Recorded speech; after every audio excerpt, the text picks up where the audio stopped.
Assalamualaikum warahmatullahi wabarakatuh. Berjumpa lagi dengan saya Rifan adalah hakim untuk mengupas kisah-kisah misteri yang ada di dunia. Hal-hal yang dulunya tabu tak layak diperbincangkan, sekarang saya akan memperbincangkannya. Kisah-kisah tersebut akan kubuat selengkap-lengkapnya guna menjadi pengetahuan bagi kita semua, dan inilah di channel Rifan adalah hakim.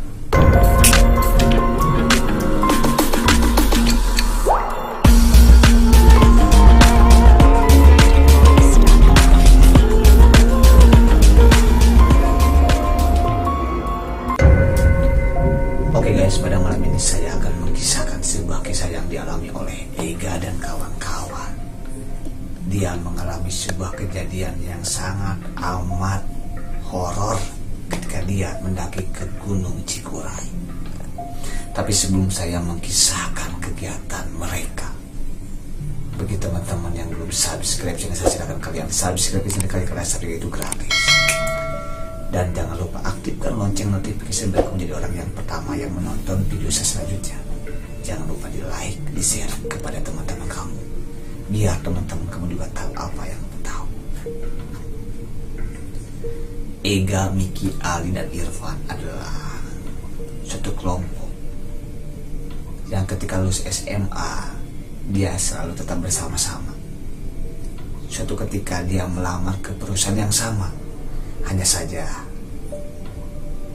yang mendapatkan keberuntungan itu hanya satu, yaitu Ega. Tetapi Ega lah yang selalu diledek oleh ketiga teman-temannya, karena Ega tidak bisa bermain, khususnya camping bersama ketiga temannya. Suatu ketika Miki, Ali, dan Irfan berjanji jika ulang tahunnya Ega, dia siap akan mengajak Ega untuk camping ke Gunung Cikuray. Bahkan Ega pun ikut berjanji, saya akan berusaha untuk mengambil cuti. Bahkan dia mengatakan semua kegiatan, semua perbekalan camping kita ditanggung oleh Ega. Karena Ega lah satu-satunya dari kelompok itu yang telah bekerja. Ceritanya dimulai ketika hari Minggu Ega ngasih konfirmasi kepada ketiga temannya bahwa aku siap libur hari Selasa, Rabu, dan Kamis. Hari Seninnya setelah Ega pulang kerja, Ega mencoba menghubungi ketiga temannya untuk membeli, untuk berbelanja apa-apa saja, perbekalan, bahkan kebutuhan kita camping di sana. Dan alhasil hari Selasa mereka berangkat dari Cianjur menuju Bandung, menuju Garut.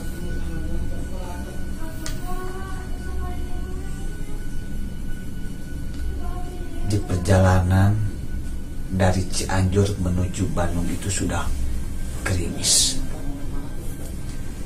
Bandung saat itu diguyur hujan.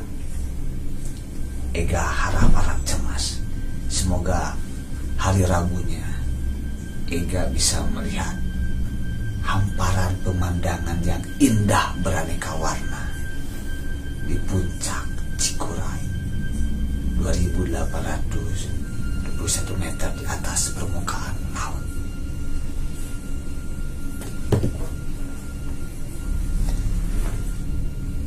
Ega, Miki, Ali, dan Irfan, dua motor, mereka melaju ke arah Jalan Raya Rancaikek. Hujan pun tidak berhenti hingga saatnya dia menuju ke daerah Nagreg. Miki yang satu motor dengan Ega, Irfan yang satu motor dengan Aldi. Mereka sama-sama saling mengingatkan satu sama lain. Hati-hati bro, jalanan licin. Semua juga sama seperti hati-hati licin, hati-hati licin. Karena pada saat itu hujan tak kunjung juga reda. Singkat cerita, atas izinnya Ega terpleset. Disusul sama Ali juga terpleset. Bahkan motor yang di belakang, motor orang lain juga ikut terpleset. Di jalanan turunan daerah Nagrek. Secara orang yang berada di belakang, orang yang dibonceng, itu selalu mengalami luka yang lebih parah dibandingkan orang yang mengendarai, orang yang menyetirnya, orang yang di depannya.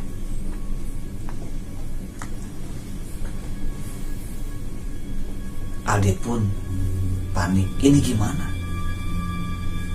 Irfan berdarah. Miki juga sama. Di sana Ega agak egois. Alah, ayolah, go. Cuman berdarah seperti itu saja. Masih kuatlah, ayolah, ayo. Sementara pengendara yang lain yang sama-sama ikut terpeleset itu terlukanya sangat parah. Warga pun berdatangan menolong kita semuanya yang terpleset.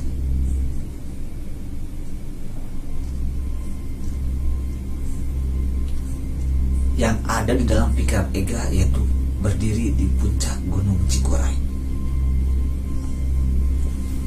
Ketika orang-orang lagi sibuk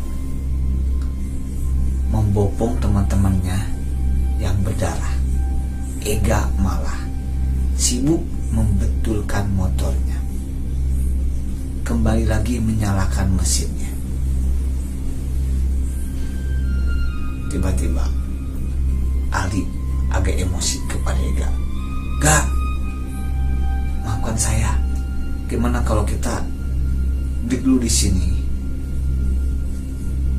Mungkin besok atau ketika Irfan dan Miki udah baik-baik saja, kita lanjutkan acaranya. Gak bisa kayak gitu dong, Al, sahut Ega. Acara ini udah disusun dari kemarin. Kalian berjanji mau mengajak saya untuk pergi ke Gunung Cikuray. Tapi sekarang gara-gara cuma terpleset doang. Tiba-tiba Aldi makin marah. Terpleset doang katamu gak? Lihat Miki, lihat Irfan. Alah, aku juga tahu lah. Ayolah, aku kan udah mencoba untuk membeli semua kebutuhan kita. Bahkan aku juga akan siap membayar semua parkir si kita. Ayolah, kalian tuh cuma tinggal enaknya saja. Tiba-tiba Ali di sana merasa tersinggung. Apa kamu bilang? Tinggal merasa enaknya saja. Ya udah gini aja. Saya gak sudi harus makan makanan uang kamu. Kalau kamu tetap bersikeras ingin pergi ke Cikuray, ya udah silakan aja. Aku mau pulang. Oh gitu. Ya udah. Di sana Ega benar-benar merasa tersinggung. Miki pun memakai kembali membawa carriernya. Tiba-tiba Ega bilang, ayo Ki, tinggalkan Ali sama Irfan. Ega pun melaju dengan agak kencang bersama Miki. Miki bilang, pelan-pelan gak? Ega tidak membalas apa pertanyaan dari Miki. Karena Ega kesal terus Ega. Cuman Ega berpikir, Miki, saya berharap Ali sama Irfan mau menyusul, mau berubah pikiran untuk kembali camping ke Cikuray. Udah gak apa-apa, ayo. Ega sama Miki terus melaju. Tiba-tiba Ega bertanya ke Miki, "Ki, kamu tahu kan jalur pemancar?" "Enggak, saya tahunya jalur Cintanagara. Waktu itu yang agak terkenal itu Pamancar, Pamalayan, dan Cintanagara. Belum ada jalur-jalur yang lain." Akhirnya Ega, "Ya udah, kita ke jalur Cintanagara saja." "Kemana arahnya?" "Arah Bayongbong enggak?" Miki hanya bilang seperti itu. Mereka pun terus melaju. "Hati-hati gak? Hati-hati." Singkat cerita, mereka sampailah di base camp.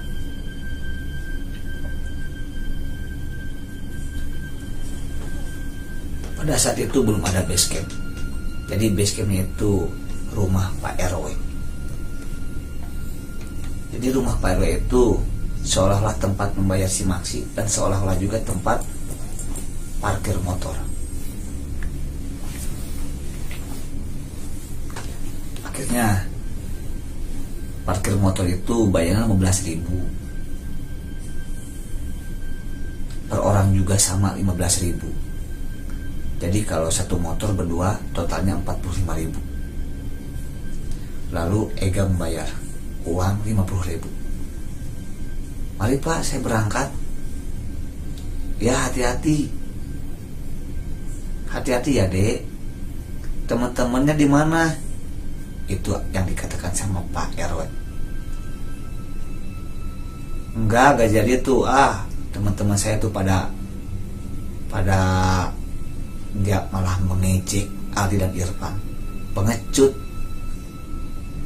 Betul kan, Miki? Dia bilang seperti itu. Miki pun hanya diam. "Ini kembaliannya." Udah gak usah." Ega pun melihat uang yang dipegang oleh Pak RW, yaitu satu lembar uang 20.000 rupiah.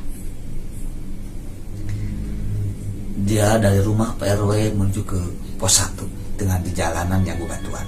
Dari pos 1 dia menuju pos 2 yang agak jauh menuju perkebunan. Sampai di pos 2 itu tepat ketika adzan maghrib berkumandang.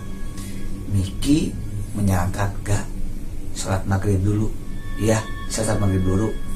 Itu di sana di bawah ada aliran sungai kecil. Jadi di pos 2, jalur pos 2, jalur Cintanagara itu, kalau di sana itu ada aliran sungai yang kecil. Tapi kalau saat ini apakah masih ada atau enggak? Mereka pun ngambil air juga dan mengambil air wudhu.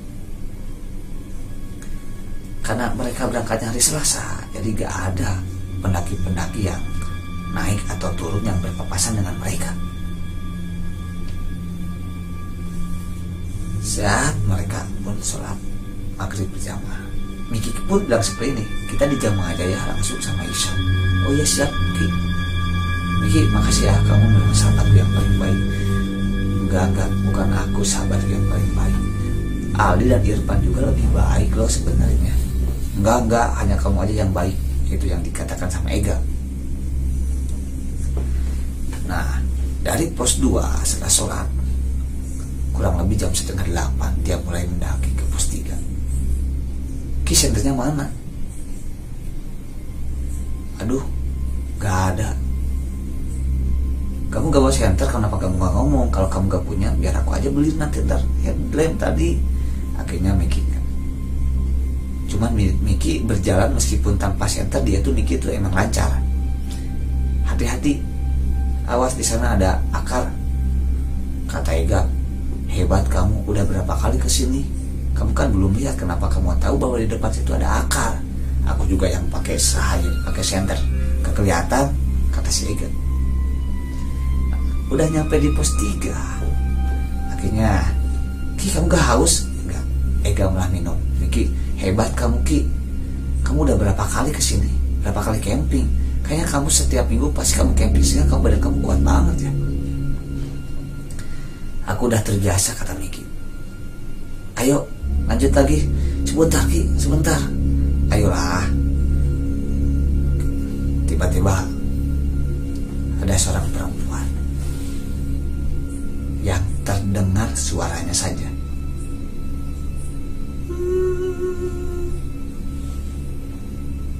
Tiba-tiba, kamu dengar kan? Itu bukan suara apa-apa, kata Miki. Itu hanya suara binatang yang terdengar yang seperti itu. Aku juga sering mendengar seperti itu, tapi baik-baik saja. Biasanya itu monyet yang emang karena suaranya jauh, jadi terhempaskan oleh angin, jadi seperti itu. Oh, Ega pun mengiyakan apa yang dikatakan kata Miki. Titit.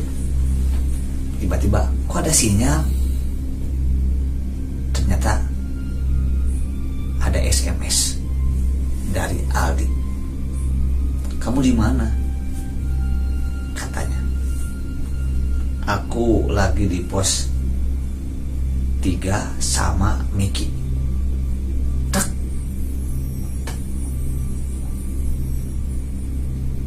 Itu.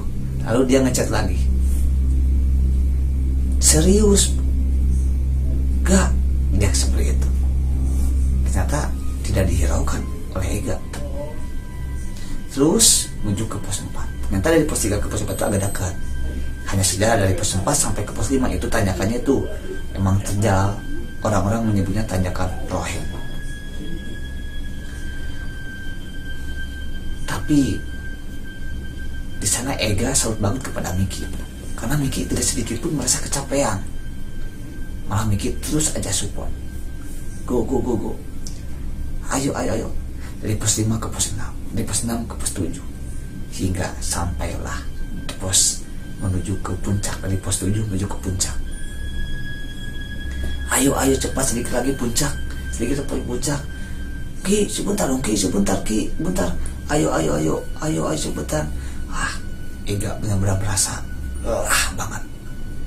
Hebat kamu Ki, kamu benar-benar kuat banget. Akhirnya Ega sampailah di puncak Gunung Cikuray. Dia berdiri. Dia melihat city light-nya, pemandangan kota Garut. Ega pun menangis. Ki, aneh saja Aldi dan Irfan ada di sini.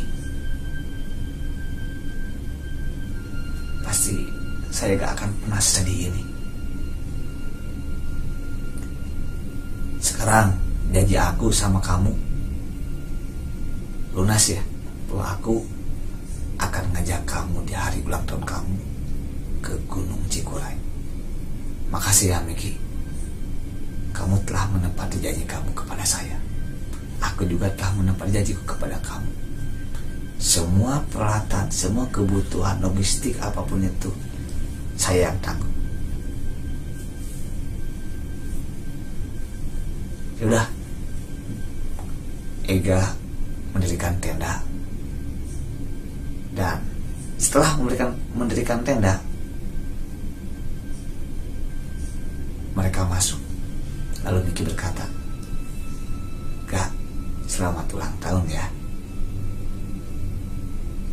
Ega pun tersenyum. Mereka pun tidur. Lalu dia bangun besoknya. Miki gak ada.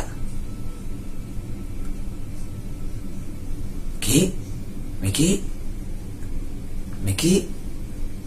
Ternyata Miki sudah berada tepat di sebuah shelter puncak Gunung Cikuray. Kirain kamu buang air besar Ki, kata Miki. Lihat gak pemandangannya indah banget. Iya. Ya udah, setelah ini kita harus cepet-cepet turun. Kenapa? Ali dan Irfan nunggu. Dia masih nunggu di tempat kemarin. Biarkan aja dia pulang duluan, biarkan aja.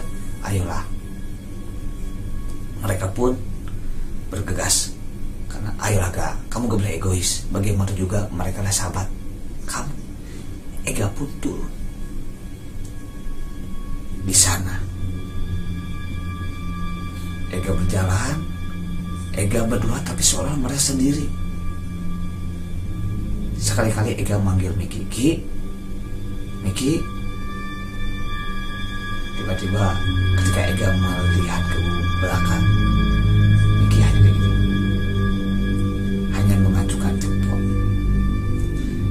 Kamu capek? Miki hanya megang kepala. Ayo lanjut. Terus akhirnya Ega terus menyusuri hutan untuk menuju pos demi pos dan sampailah di base camp. Setelah sampai di base camp, dia kembali ke rumah Pak RW untuk membawa motornya. Dia bilang, Assalamualaikum. Tiba-tiba Pak RW pun tersenyum lega. Alhamdulillah, akhirnya kamu turun juga, Nak. Kamu gak takut?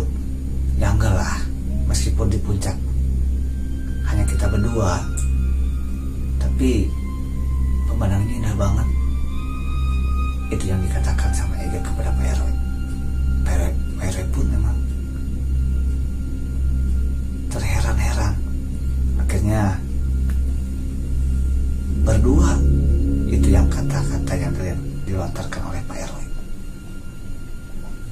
Iya, berdua, dan punya handphone pun berdering. Ternyata ketika dilihat, Aldi nelfon. Kamu masih di mana?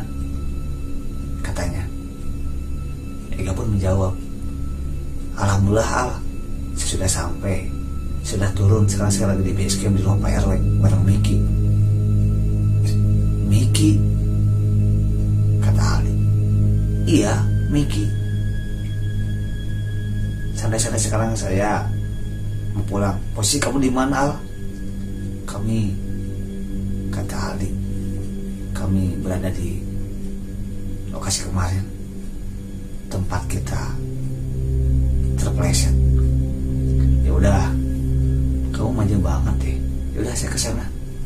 Ayo Ki. Ya udah ya, Al. Itu ya, yuk. Akhirnya Ega pun beranjak pergi dan pamitan kepada Pak RW. Singkat cerita, Ega sama Miki sampailah di daerah Nagrek. Ketika Ega memparkirkan motornya dan menengok ke arah belakang, loh, Miki kemana? Ketika Ega lagi nyari-nyari Miki, Aldi pun datang. Kak, alhamdulillah. Iya, saya juga alhamdulillah. Saya udah berdiri di puncak Gunung Cikuray bareng Miki. Tapi Mikinya mana ya? Tadi Miki kemana Kak? Al? Tiba-tiba Aldi hanya menunduk dan gak,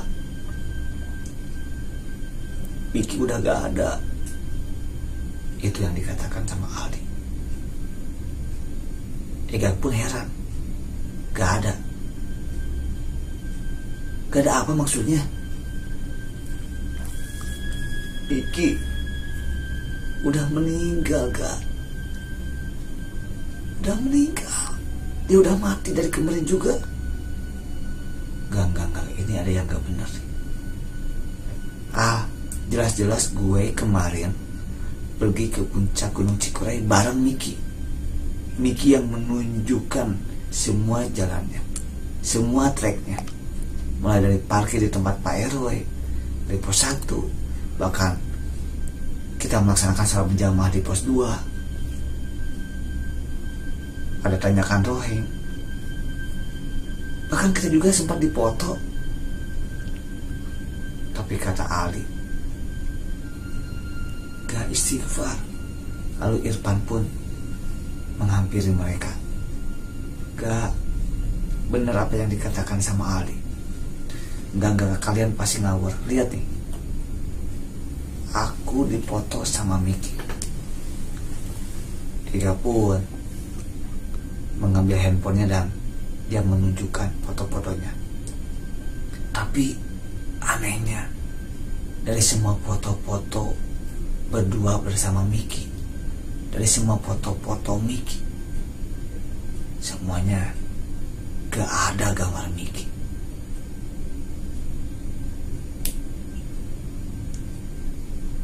Kok hilang? Kata Ega. Pasti ini gak tersimpan dan mungkin memori saya penuh. Kalau kamu gak percaya, coba tanya aja sama Pak RW. Punya kan nomor kontaknya? Akhirnya dia penasaran. Ali pun telepon ke Pak RW. Pak RW, apakah kemarin ada yang ngecamp gak? Iya ada. Berapa orang Pak? 1 orang. Heran itu, salut banget. 1 orang. Tapi Ega bilang kayak gini, enggak mungkin itu orang lain, bukan saya. Halo Pak, akhirnya Ega yang nelfon. Pak, saya yang kemarin camping, yang ngasih uangnya itu Pak 50.000. Kan kembalinya kan saya bilang, oh iya yang kembalinya untuk saya. Nah Pak, itu saya camping sendirian atau berdua? Sendirian deh itu.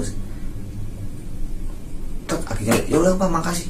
Akhirnya Assalamualaikum, dimatiin. Dan Ega pun berpikir seperti ini, pantesan kemarin saya melihat kembalinya itu, pegangannya itu, uangnya itu 20.000. Kalau motor parkir 15.000, bayarnya saya sendiri 15.000, Ega sendiri gitu 15.000, jadi 30.000 dan kembalinya 20.000. Akhirnya Ega benar-benar dengan hati yang menggebu-gebu, dia bilang seperti ini, di mana jenazah Miki sekarang? Akhirnya ada di puskesmas dekat di sini, gak usah pakai motor, jalan kaki juga cepat. Ini jalan kaki, dan ternyata dia nyampe di puskesmas. Ketika dibuka, Ega itu ininya berdarah karena kemarin jatuh. Jadi kemarin itu ketika hujan licin di jalur Nagrek turunan itu terpeleset. Kalau Ega selamat karena jatuhnya kayak gini ke samping, sementara Miki enggak, terpental. Jadi ininya, jadi yang kanannya jadi apa tuh, ke aspal, jadi rusak ininya, membentur, kepalanya membentur suatu benda yang keras. Dan di sana Ega bener menyesal dan dia bilang, Ki, makasih kamu udah ngantar saya, kamu udah nepatin janji kamu ngantar saya ke puncak Cikuray, dan maafkan saya Ki, saya gak tahu kalau kamu udah pergi, udah benar-benar pergi meninggalkan kami bertiga. Miki. Akhirnya dia menangis dan Adit pun mencoba menenangkan Ega. Ega pun bilang, maafkan saya, Irfan maafkan saya ya. Akhirnya ini gimana kita harus bawa ya, kita harus bawa jenazah Miki untuk pulang.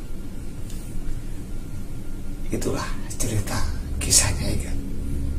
Bagi teman-teman yang mau merekomendasikan tempat, bagi teman-teman yang memiliki sebuah cerita atau cerita ingin saya bacakan, kalian jangan sungkan-sungkan untuk menghubungi ke Instagram saya @rifanananakim.